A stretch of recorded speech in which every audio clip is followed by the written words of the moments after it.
Okay, for my first book, I had Sleepy Hollow by Washington Irving. There's four main characters I wrote down. Baltus Van Tassel is a farmer. He's the father of Katrina, and he lives abundantly but not proudly. Brom Van Brunt is Ichabod Crane's greatest rival in the fight for Katrina's heart.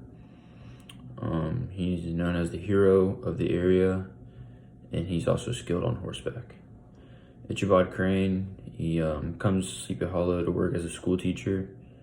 He is a skilled singer and also teaches singing, and Katrina is one of his students. Katrina is the only child, and Baltus is her father. She's 18, known for her beauty and riches. She likes to flirt a lot, and as I said, she's also one of Ichabod's students.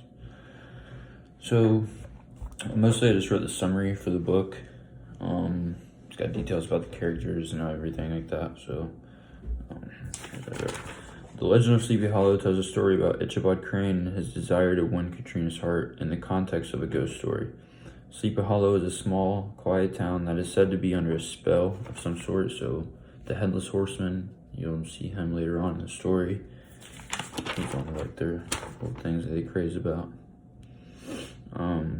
Many of the people, they move slow, they daydream, and they all believe in the supernatural. They're very superstitious about that. So like they believe in the Headless Horseman. The Headless Horseman is mostly seen riding by the church where he's said to be buried. Ichabod is a strict teacher who makes almost no money. He teaches most of the farmers' kids, although he does make extra money teaching singing lessons. He also often eats with Katrina's family a lot. Him and his dad are pretty close. Her father is Baltus Van Tassel, who is one of the most successful farmers in the area.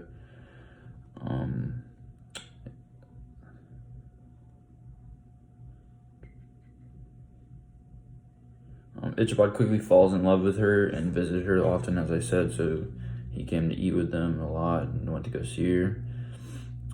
And this is when Brom comes into the story. Brom is known as like the hero in the area. Everybody loves him. So Brom comes in the story, and immediately Ichabod avoided him, which intimidated Brom.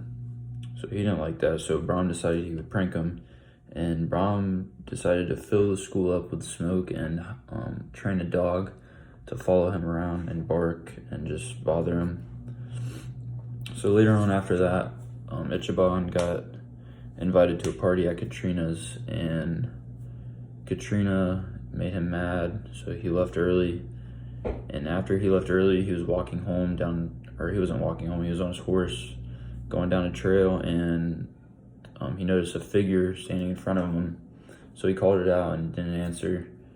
And then the figure started following after him, and you noticed that the figure did not have a head on his shoulders. The head was on the front of the saddle. So after he started following him, the Headless Horseman threw the head at Ichabod, knocking him off the horse. And then the next day, people were looking for him, and they noticed that his hat was next to a smashed pumpkin. So after that, Ichabod was never heard from again, and many people believe that it was one of Brom's pranks that he did this to whatever, he made this happen. And Ivan quotes, "The mysterious event caused much speculation at the church on the following Sunday." I found that on page 5. That's kind of talking about how many people thought that Brom was the one that was doing all of this. So yeah. Alright, my next book that we did was Bartleby the Servant. The Scrivener. Sorry, not the servant. I don't know why I said that. Alright, we have the four main characters I wrote about in this one too. Bartleby, young man hired by the lawyer to serve as a scrivener. Only answers questions with "I would prefer not to," and he drives his workers crazy. He's very lazy.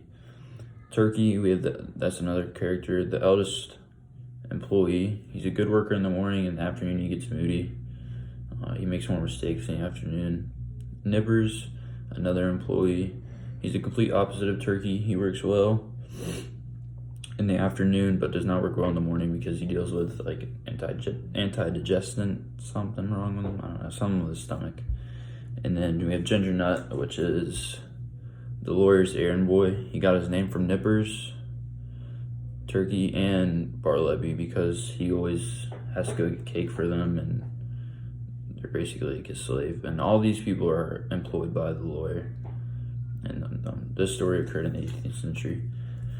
The lawyer is an older man who helps wealthy men deal with mortgages. Bartleby is a new employee. Nippers has stomach problems, and Turkey is a drunk. Ginger Nut gets his name from the dudes later on. Bartleby began to do less work, always saying I would prefer not to, so that made a lot of people mad. And they were always disagreeing with him and trying to get him to do something. But then the lawyer noticed that he was living at the office, which he didn't like that. So in an attempt to get Bartleby to kind of leave the work, they decided to move to a different office. And then a few days later, Bartleby ended up in jail. And at first it was said that he was eating a lot. Other people said he was eating. And then a couple days after that, they went back to the jail and Bartleby was dead. And the people said that he was preferring not to eat. So that's my story. So thank you guys.